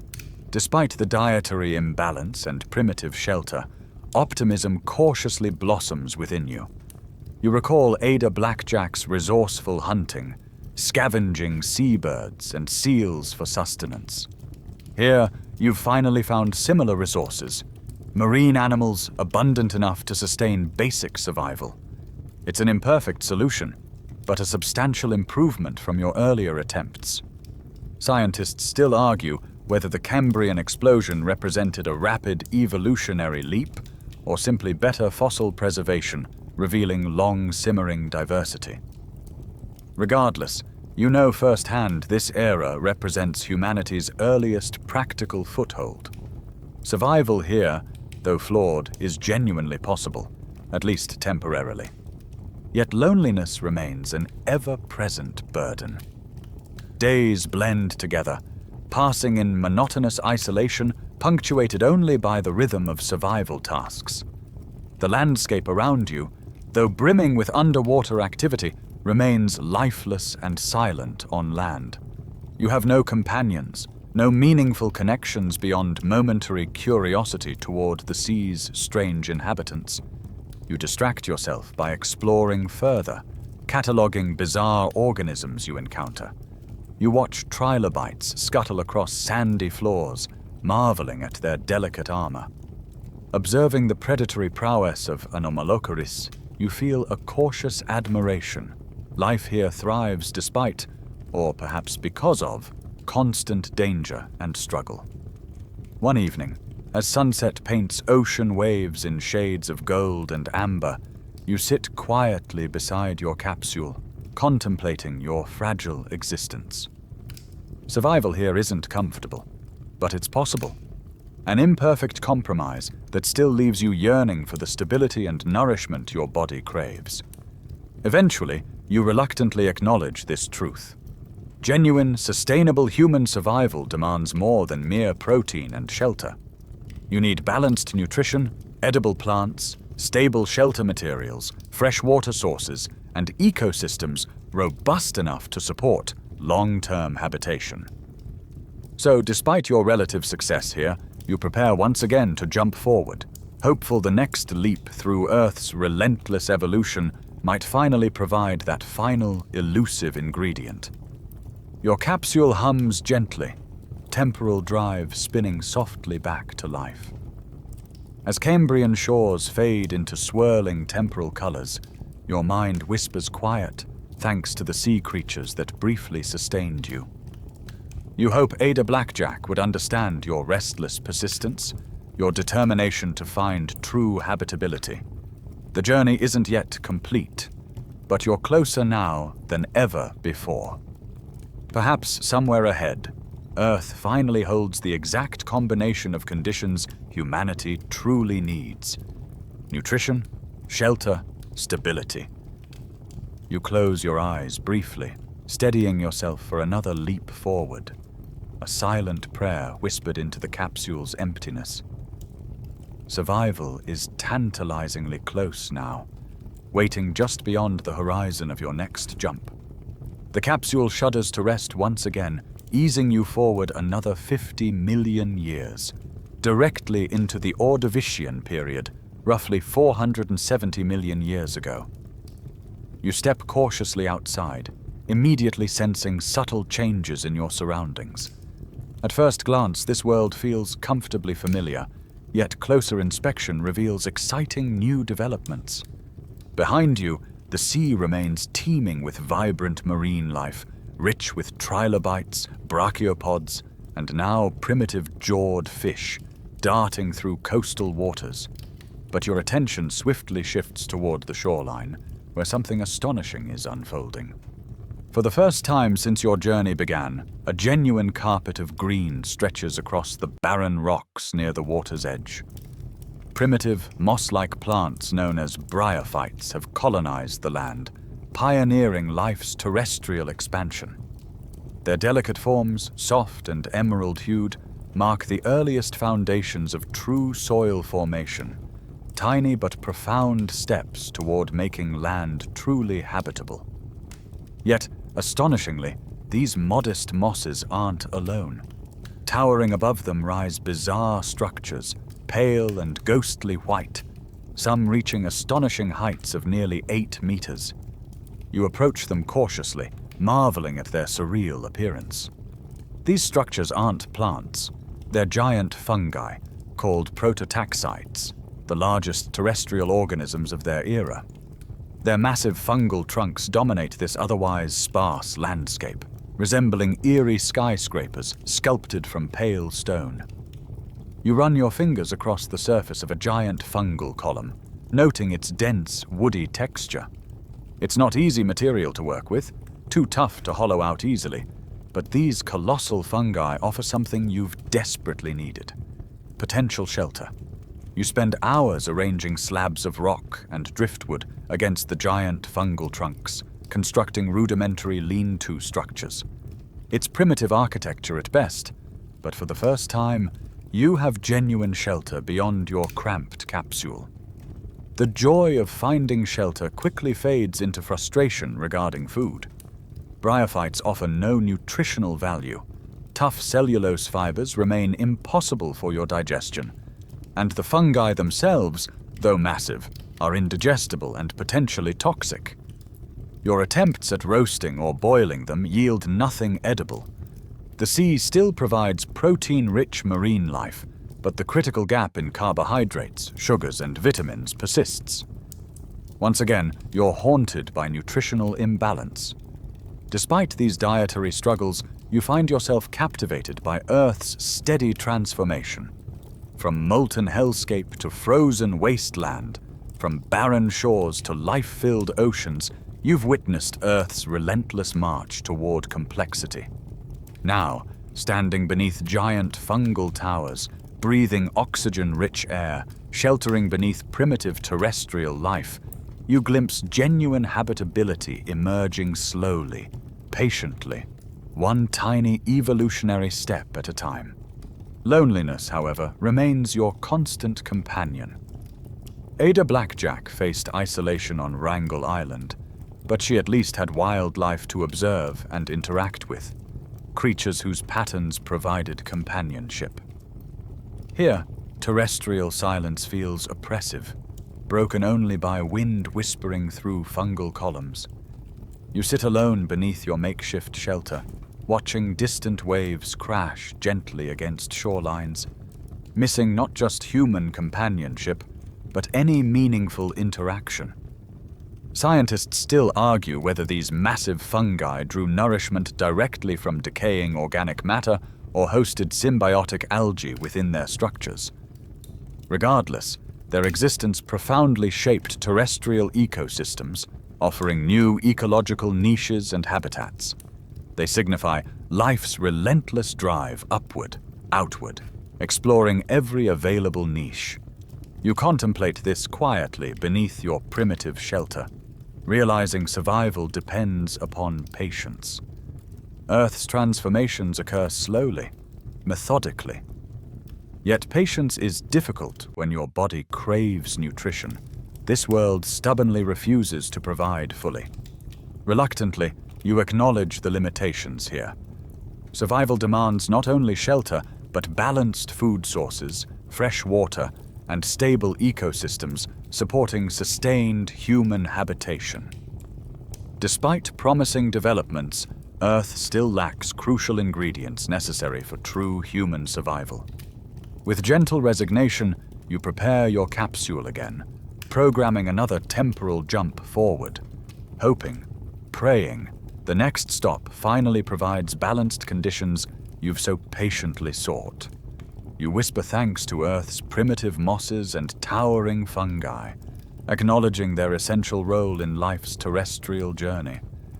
As the temporal drive hums back to life, you close your eyes briefly, breathing deeply, hopeful yet wary. Survival remains frustratingly incomplete, conditions tantalizingly close, yet ultimately inadequate. Still, you hold fiercely to cautious optimism. Earth continues evolving steadily toward genuine habitability, step by patient step. Perhaps, just perhaps, your next leap forward finally reveals a world that doesn't merely offer hints of survival, but truly provides everything humanity needs: balanced nutrition, adequate shelter, fresh water, stable ecosystems. As swirling colors of temporal travel envelop your capsule again, you whisper quiet gratitude toward Ada Blackjack's memory, drawing strength from her quiet courage and unyielding resilience. Survival demands stubborn persistence, something you share deeply with her across time. The capsule hums softly, pulling you further ahead toward a future you still believe fiercely, stubbornly exists. A place finally capable of sustaining humanity fully, without compromise or hardship. As the temporal vibrations fade once again, you find yourself in the heart of the Carboniferous period, around 320 million years ago. Stepping outside your capsule, you immediately sense a profound shift. The air feels thick, warm, and richly oxygenated, levels soaring toward a breathtaking 35%, far higher than modern Earth. You inhale deeply, your body tingling with newfound energy. But as your senses sharpen, your eyes widen in awe at the landscape around you. Gone are the barren shores and primitive fungal towers. Instead, towering forests stretch toward the horizon, impossibly lush and vibrant. Gigantic lycopside trees, club mosses reaching heights of 30 meters or more, dominate the skyline, their enormous trunks casting deep, cooling shadows over dense underbrush. Enormous ferns unfurl their fronds beneath dappled sunlight, creating a lush jungle reminiscent of some primordial paradise. Yet even paradise holds hidden dangers. Movement in the canopy catches your eye, a dragonfly with wings nearly a meter wide, its massive form gliding silently above, hunting smaller insects. The oxygen-rich air fuels gigantism among insects and arthropods, producing creatures far larger than any you're accustomed to. Nearby, a colossal millipede, Arthropleura, nearly 2 meters long, rustles through thick vegetation, its many legs clicking rhythmically. You flinch instinctively as a scorpion, roughly the size of a dog, skitters quickly past, its stinger raised menacingly. Though you're unlikely their intended prey, caution is essential. Still, despite these intimidating creatures, this era offers remarkable new survival opportunities. The abundant forests supply ample wood for sturdy shelter construction. You waste little time fashioning a modest log cabin, its walls reassuringly thick against the dense forest's potential threats. Primitive tools, spears, bows, and fishing rods quickly follow, fashioned from abundant natural resources. Food, too, proves plentiful, if slightly unsettling. Large, primitive fish populate swampy rivers, easily caught and cooked, offering reliable protein and fats. Yet the plant life continues, presenting nutritional challenges. While ferns and club mosses flourish abundantly, they remain stubbornly inedible. Rich in cellulose but lacking digestible carbohydrates or essential vitamins, these plants offer minimal sustenance. Without fruits, nuts, or nutritious leaves, your diet remains critically unbalanced. Protein-rich but deficient in vital vitamins, particularly vitamin C. You recall Ada Blackjack's careful foraging, her keen understanding of nutritional balance necessary for survival. Here, you face similar challenges: abundant protein, but critically lacking essential plant-based nutrients. Long-term survival demands balanced diets, something this lush Carboniferous jungle still stubbornly denies you. Scientists still argue whether Earth's elevated oxygen levels directly drove insect gigantism or merely enabled larger growth. Regardless, The result is astonishing. A vibrant yet intimidating ecosystem where life thrives spectacularly but remains nutritionally incomplete for humans. Yet despite dietary frustrations, you find genuine comfort here. Your cabin offers reliable shelter, tools provide hunting opportunities, freshwater streams offer hydration. For the first time, you're not merely surviving. You're beginning to thrive, albeit imperfectly. Still, loneliness remains a persistent shadow. The dense forest hums constantly with insect life, but meaningful companionship eludes you entirely. Ada Blackjack's journals recall companionship she found in observing animals, their patterns offering psychological respite from isolation. Here, your isolation remains profound despite abundant life surrounding you.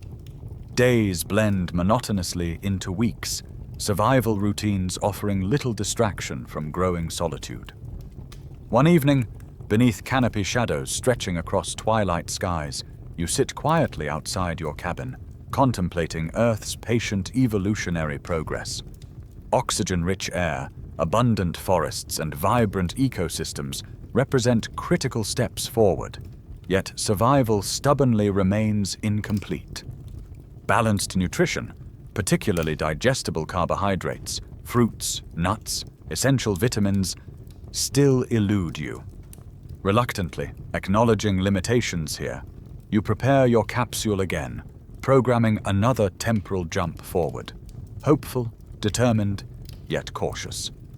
You whisper quiet gratitude toward this lush, carboniferous paradise, recognizing its profound evolutionary significance, even as nutritional limitations frustrate your long-term survival hopes.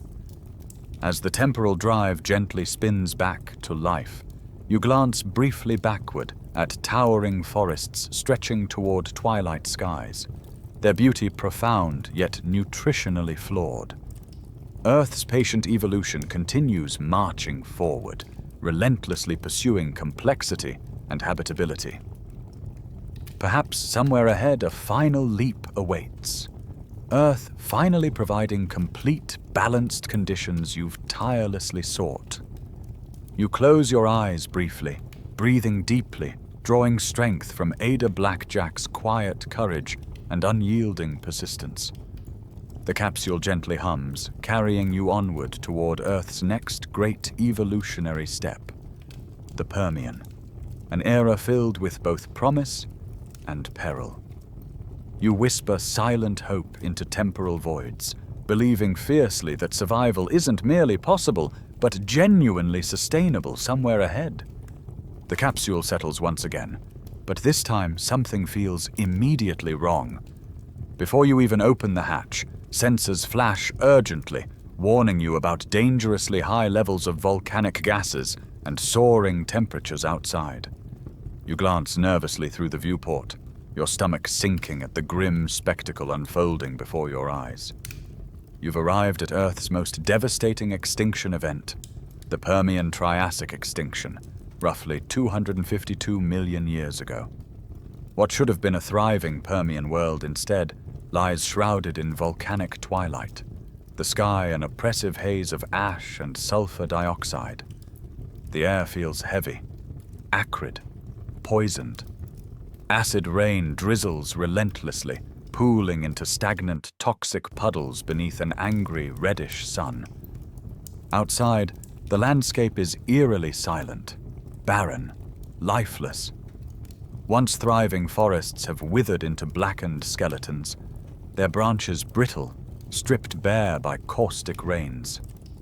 The rivers and oceans, visible in the distance, appear stagnant and choked, ecosystems collapsing rapidly beneath a deadly combination of heat, acidity, and oxygen depletion. Your monitors offer a grim scientific explanation. Massive volcanic eruptions known as the Siberian Traps are violently reshaping Earth's climate, spewing unimaginable amounts of greenhouse gases into the atmosphere. Global temperatures spike alarmingly upward, oceans acidify, and oxygen levels plummet. marine ecosystems collapse first, over 90% of marine species wiped out, and terrestrial life swiftly follows. Nearly 70% of land vertebrates vanish into extinction. You stand frozen, transfixed by Earth's darkest hour, a terrifying reminder that planetary survival depends critically on stability. Your own survival instincts scream urgently, prompting rapid action. You seal the capsule tightly, initiating emergency atmospheric filtration systems to combat toxic infiltration. Despite immediate safety inside, helplessness grips you tightly. Trapped within the capsule, you're reduced to a mere spectator as Earth's ecosystems unravel catastrophically around you. Ada Blackjack endured Arctic isolation by resourcefulness, hunting, and foraging. But here, no ingenuity can offer escape from planetary collapse. Outside, no food, no fresh water, no breathable air exist. Only a choking wasteland rapidly approaching lifelessness. You distract yourself briefly, reviewing scientific debates. Historians still argue whether the Siberian traps alone caused this extinction, or whether cascading ecological effects accelerated collapse. But for you, witnessing firsthand, the outcome is terrifyingly clear. Earth's habitability depends critically on maintaining delicate environmental balances. One disruption, one global catastrophe, can swiftly erase millions of years of evolutionary progress. Isolation within your capsule feels unbearably heavy, your connection to Earth's past growing painfully strained. Survival demands stable ecosystems, breathable atmospheres, fresh water, and nutrition. Conditions impossible in this devastated landscape. You feel a surge of frustration, anger even, at Earth's brutal fragility. Yet beneath anger lies quiet humility. Witnessing planetary collapse firsthand reminds you profoundly of life's precariousness. Ada Blackjack survived harsh yet stable environments, carefully navigating resources. Here, stability itself has vanished entirely, reminding you starkly how delicate habitability truly is. Reluctantly, knowing you cannot linger safely, you recalibrate your temporal drive again, programming a leap forward into Earth's distant recovery. The capsule hums gently, preparing to whisk you forward, hopefully toward recovery, balance, and renewed possibilities for genuine survival. As volcanic twilight fades into temporal hues, your heart aches softly for Earth's devastating losses. Yet beneath grief lies quiet determination. Survival demands persistence, adaptation, patience. Earth will recover eventually, life stubbornly rebounding despite catastrophic setbacks. Perhaps somewhere ahead lies a world recovered enough, stable enough, to finally offer genuine habitability. You close your eyes briefly, whispering quiet gratitude toward Earth's relentless resilience, toward Ada Blackjack's quiet strength. Survival, though painfully fragile, remains possible if you persist long enough, journey far enough forward. Your capsule gently spins forward once again, carrying you beyond devastation toward recovery, hope tempered by haunting memories of planetary fragility. Somewhere ahead, you believe fiercely, lies stability, nourishment, genuine habitability, conditions you've sought tirelessly, conditions finally allowing humanity's permanent survival. When the capsule finally settles again, you step cautiously onto ground vastly changed from the devastated world you left behind. You're now squarely in the Jurassic period, roughly 150 million years ago, and Earth has recovered spectacularly, transforming into a lush, vibrant paradise teeming with life once more. Around you spreads a rich floodplain, abundant with ferns and towering conifers, ancient trees like cycads and ginkgos forming dense emerald-green forests. In the distance, immense creatures move gracefully, herds of sauropods, Giants like Brachiosaurus and Diplodocus, their enormous necks stretching skyward, dwarfing anything you've encountered thus far. Each thunderous step reverberates through the earth beneath your feet, an awe-inspiring display of biological majesty. Yet among these gentle giants lurk dangers. Stealthy predators like Allosaurus, its massive jaws lined with knife-like teeth. Survival here demands vigilance and cunning, staying hidden, moving silently, carefully avoiding becoming prey yourself. The abundance here quickly renews your optimism. Rivers teem with fish, easily caught and cooked, providing essential protein and fats. Smaller dinosaurs scurry beneath forest canopies, offering occasional hunting opportunities. You fashion spears and bows from sturdy branches, honing primitive hunting skills carefully. For the first time, you're not merely surviving, you're genuinely thriving, adapting comfortably to this vibrant Jurassic ecosystem. But even amid newfound prosperity, critical nutritional gaps persist.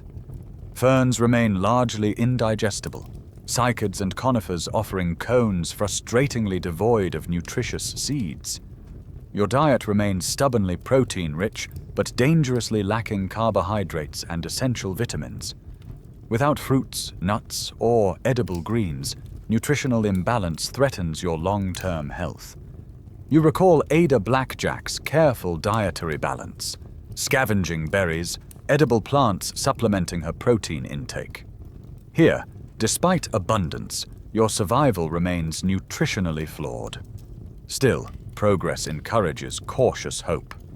This ecosystem, though incomplete, offers vastly improved possibilities. Shelter proves another success. Dense conifer forests supply ample wood for sturdy cabin construction, comfortably protecting you from storms and predators alike. Firewood remains abundant, ensuring warmth during cooler nights. Freshwater streams crisscross landscapes generously, providing reliable hydration. You settle into comfortable routines, adapting smoothly to Jurassic life despite dietary limitations. Yet loneliness remains ever present. Ada Blackjack survived Arctic solitude through careful observation, companionship found in wildlife around her. Here, despite astonishing biodiversity, meaningful interaction eludes you entirely. Giant dinosaurs move indifferent to your existence, their lives unimaginably alien, separate from yours. The isolation feels paradoxically heavier amid vibrant Jurassic life, companionship desperately absent despite abundance surrounding you. Scientists still argue whether Jurassic ecosystems supported limited primitive angiosperms, flowering plants, or remained entirely gymnosperm-dominated. Your desperate searches yield disappointing results. No fruits, nuts, or nutritious plant foods yet exist here. Still, gratitude tempers dietary frustrations. Witnessing Jurassic life thriving after Permian devastation profoundly moves you, reinforcing life's resilient determination. Earth recovers, adapts, evolves relentlessly forward, encouraging your own persistent search for genuine habitability. Eventually, acknowledging dietary limitations here, you reluctantly prepare your capsule again, programming another leap forward. You whisper silent thanks toward towering sauropods and dense forests offering temporary comforts. Survival, though improved, remains frustratingly incomplete. As the temporal drive hums gently, carrying you onward once again, you glance backward at Jurassic forests stretching beneath twilight skies, marveling at Earth's relentless evolutionary journey toward habitability. Somewhere ahead, your instincts whisper fiercely. Genuine nutritional balance finally waits, conditions allowing true, sustainable human survival. You close your eyes briefly, whispering quiet strength toward Ada Blackjack's memory, drawing courage from her patient resilience. Survival demands stubborn persistence, something you deeply share with her across vast temporal gulfs. Your capsule gently spins onward, carrying you toward Earth's next great evolutionary step, the mid-Cretaceous, when flowering plants finally emerge. Perhaps, just perhaps, this next leap provides Earth's final crucial ingredient, balanced nutrition, genuine habitability, finally allowing you to truly, sustainably thrive. When your capsule settles once again, the viewport reveals a transformed world.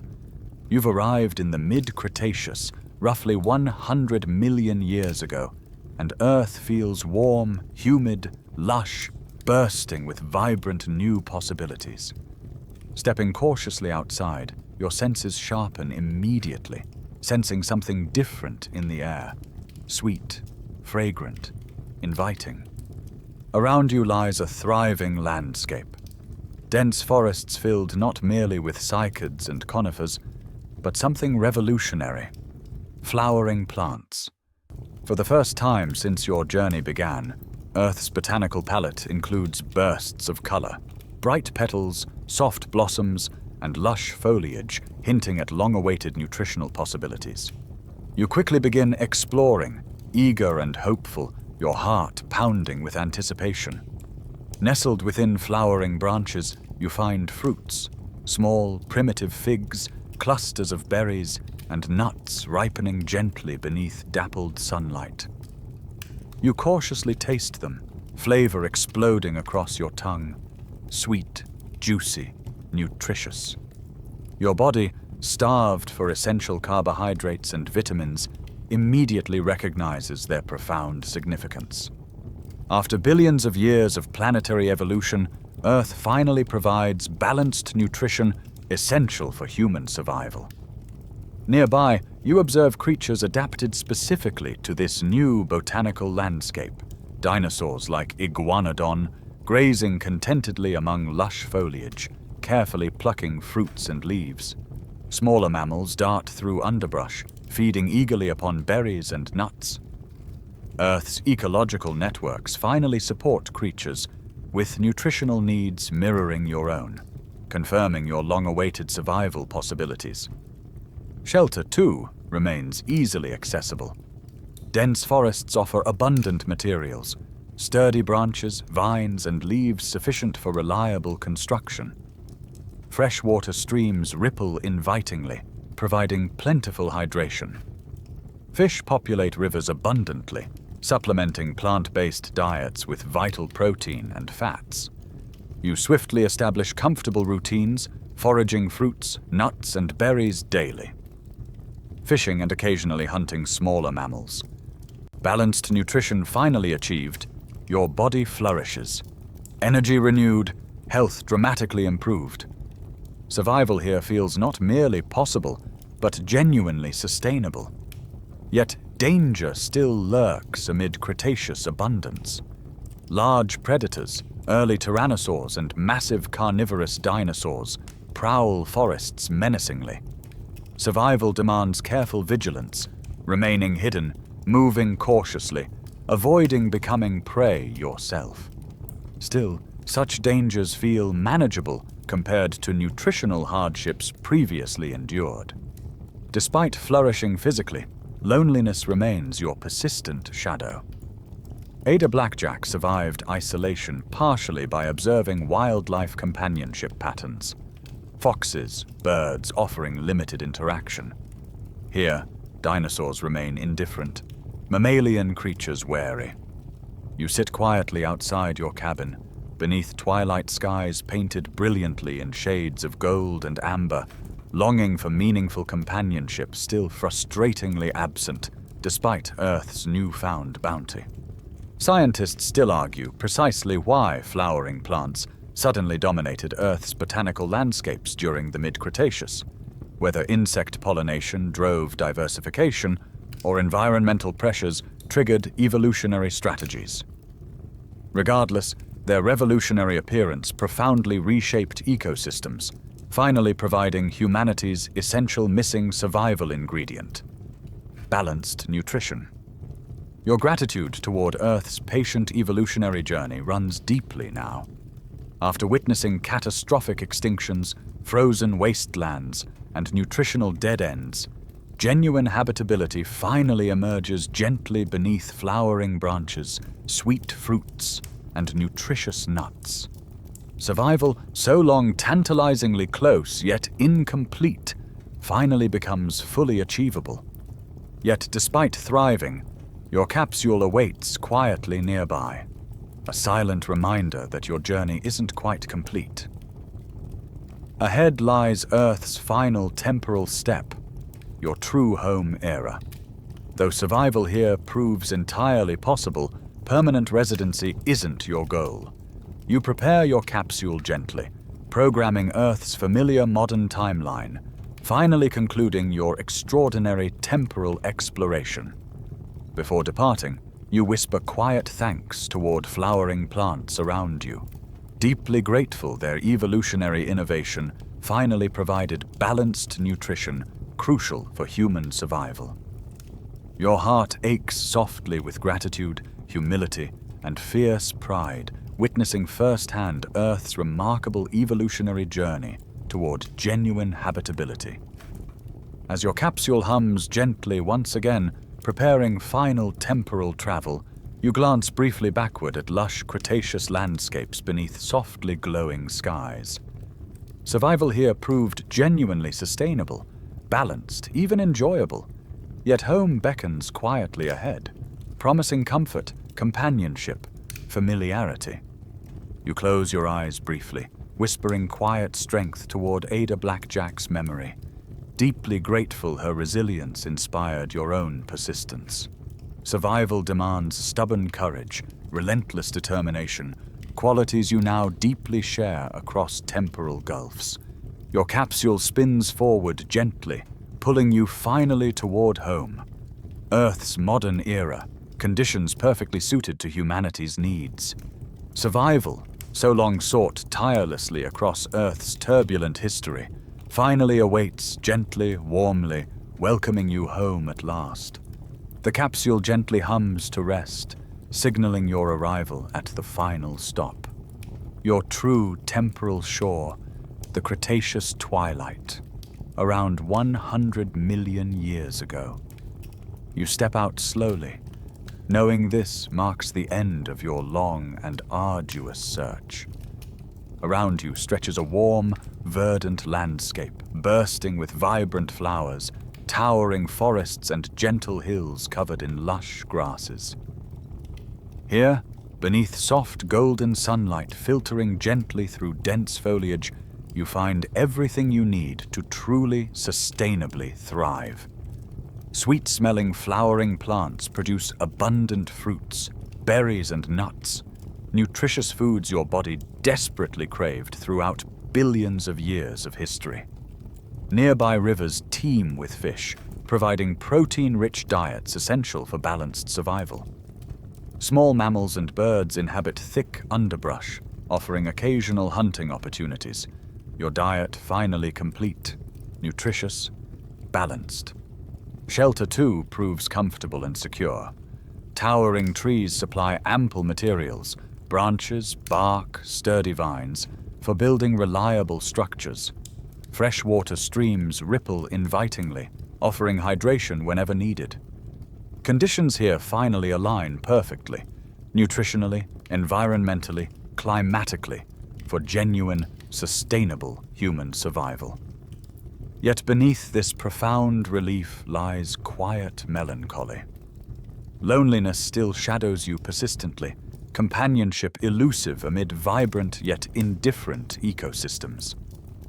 Dinosaurs roam gracefully, mammals scurry warily, your solitary presence unnoticed, unremarked.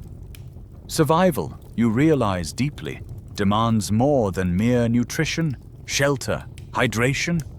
It demands meaningful companionship, social connection, community.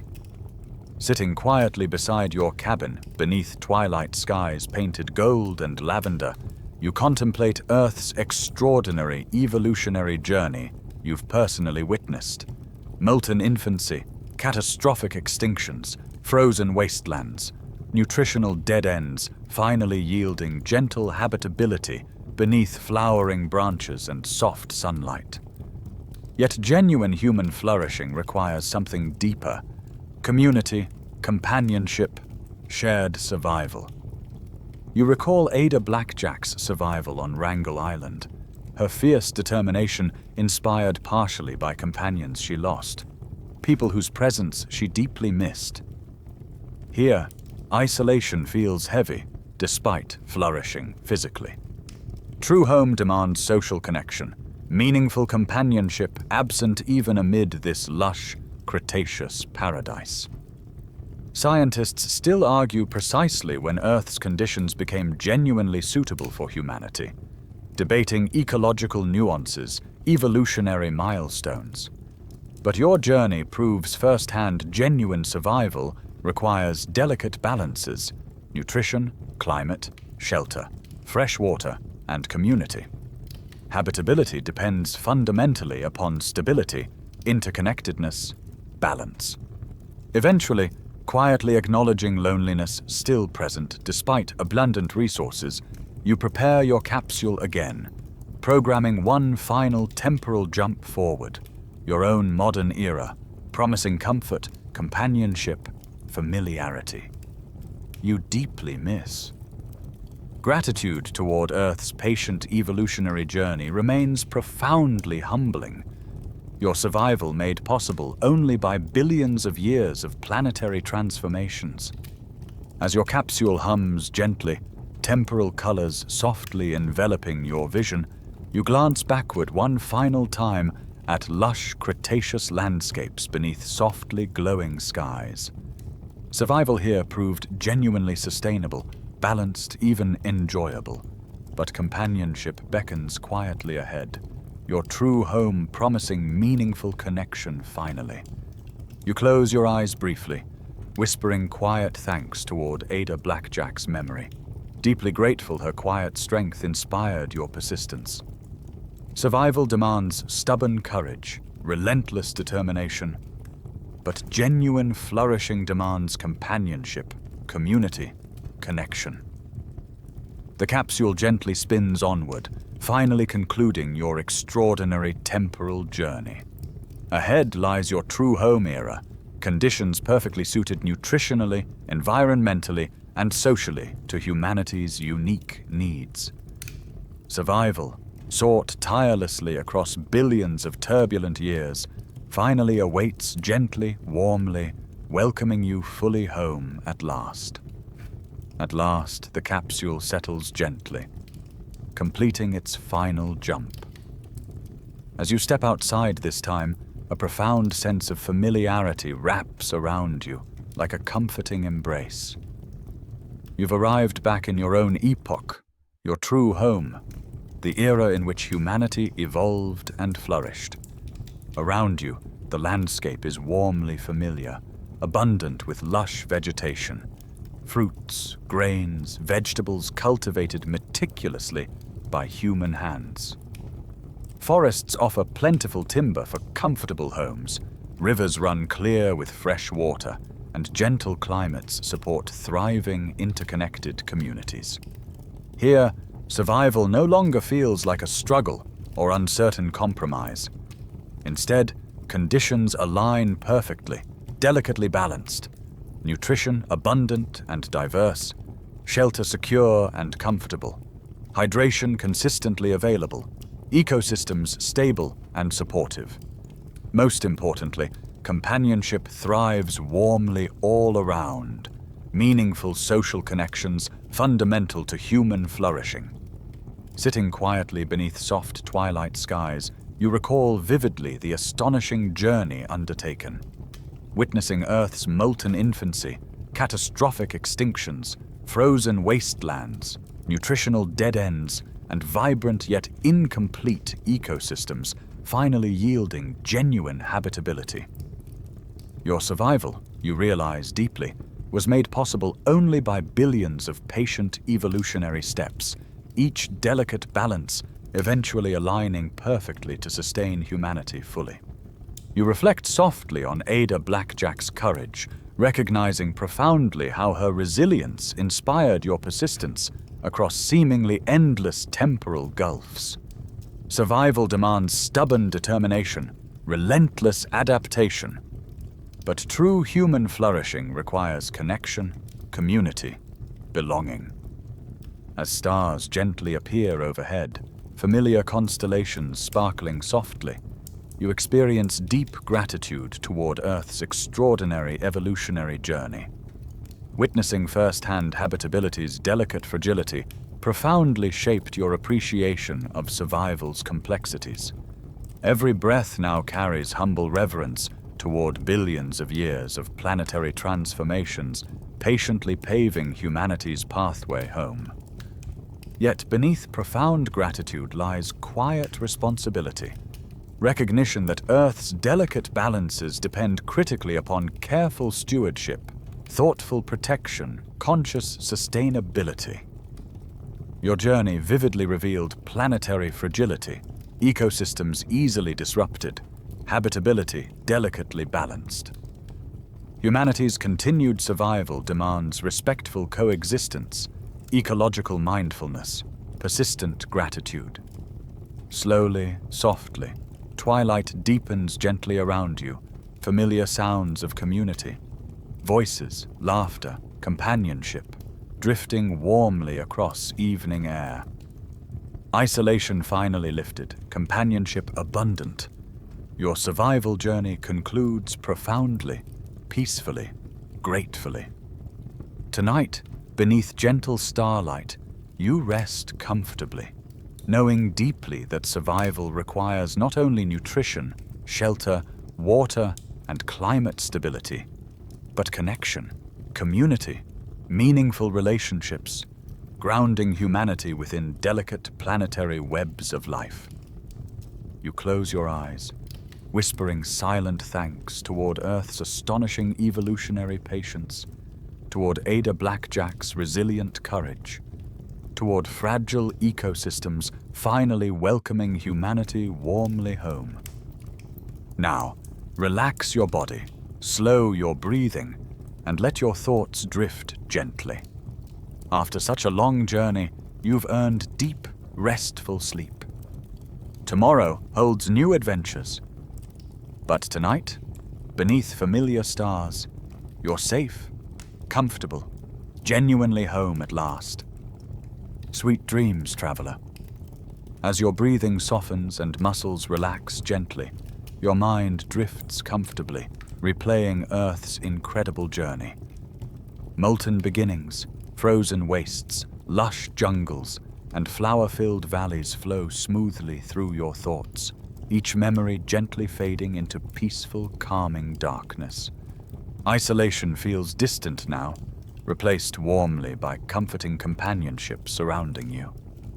Ada Blackjack's courage softly inspires gratitude, reminding you gently that resilience and determination patiently guide humanity toward survival and flourishing. Stars above softly shimmer, guiding dreams peacefully, comfortably homeward. Earth's delicate balances, patiently evolved, quietly whisper gentle reassurance. Life continues steadily, persistently adapting, connecting, thriving. Tonight, beneath familiar constellations, you're deeply safe, profoundly grateful, gently aware of humanity's humble place within Earth's patient evolutionary dance. Survival, now understood fully, depends not merely upon resources and conditions, but upon respect, community, careful coexistence.